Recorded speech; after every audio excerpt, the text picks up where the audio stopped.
Karena itu, perhatikanlah dengan seksama bagaimana kamu hidup.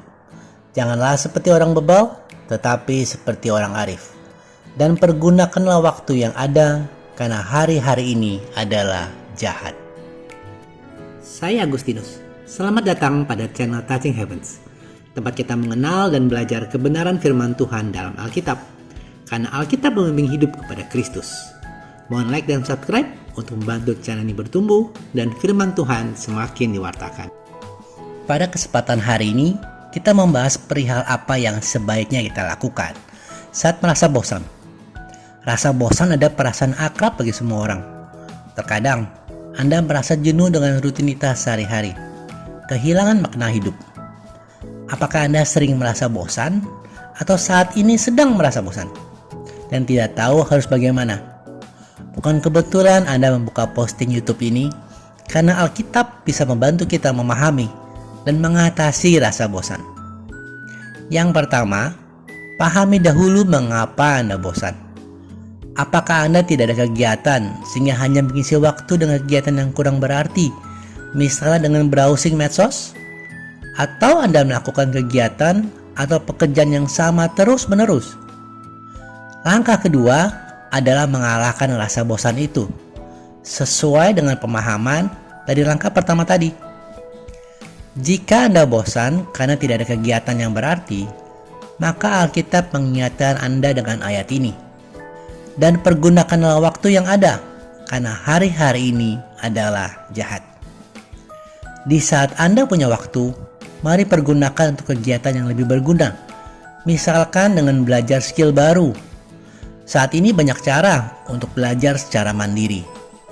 Bisa via YouTube juga, atau cara lama dengan membaca buku. Atau Anda bisa bertanya atau belajar dari orang lain. Alternatif lain adalah dengan melibatkan diri dalam pelayanan, membantu sesama. Tentunya di lingkungan atau dari persekutuan doa, ada kegiatan-kegiatan pelayanan, seperti kunjungan ke rumah sakit, kunjungan ke warga senior, dan sebagainya. Dengan mengisi waktu Anda dengan kegiatan yang memberkati sesama, dapat memberikan makna yang lebih dalam hidup Anda.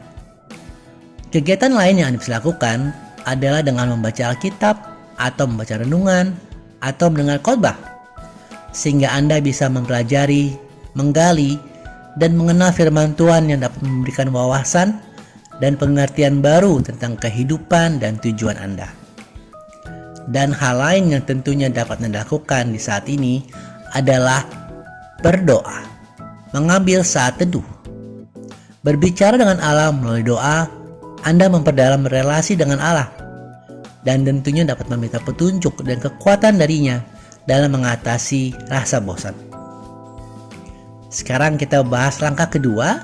Jika Anda bosan karena Anda melakukan kegiatan atau pekerjaan yang sama terus-menerus, maka Alkitab mengingatkan Anda dengan ayat ini. Mengucap syukurlah dalam segala hal, sebab itulah yang dikehendaki Allah di dalam Kristus Yesus bagi kamu. Mungkin kegiatan kita terbatas karena tanggung jawab yang harus kita lakukan. Seperti seorang ibu yang dituntut bangun pagi, masak bekal untuk suami dan anak-anak. Atau seorang bapak yang menempuh kemacetan beberapa jam setiap hari untuk bekerja mencari nafkah untuk keluarga. Jika kegiatan kita dilandasi dengan rasa syukur pada Allah, maka sikap hati kita bisa membantu dalam menjalani rutinitas dengan semangat baru. Dan ingat selalu tujuan kita melakukan kegiatan-kegiatan itu adalah untuk orang-orang kita kasihi, untuk keluarga. Hal lain yang dapat Anda lakukan adalah berpikir kreatif, mencari alternatif. Contoh sederhana misalkan, jika Anda bosan dengan kemacetan, Anda bisa mencoba alternatif moda transportasi, misalkan dengan kereta komuter, atau menggunakan sepeda.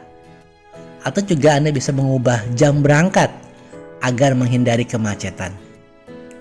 So teman-teman, renungan singkat hari ini perihal menghadapi dan mengatasi rasa bosan. Semoga bisa menginspirasi Anda dan memberkati. Saya tutup dengan firman Tuhan dari 1 Timotius 6 ayat 12 ini. Bertandinglah dalam iman yang benar dan rebutlah hidup yang kekal. Untuk itulah engkau telah dipanggil, dan telah engkau ikrarkan yang benar di depan banyak saksi. Semangat selalu. Terima kasih sudah menyaksikan. Sampai bertemu pada video Kenal Alkitab Rabu depan. Kasih karunia Tuhan Yesus Kristus menyertai Anda semua.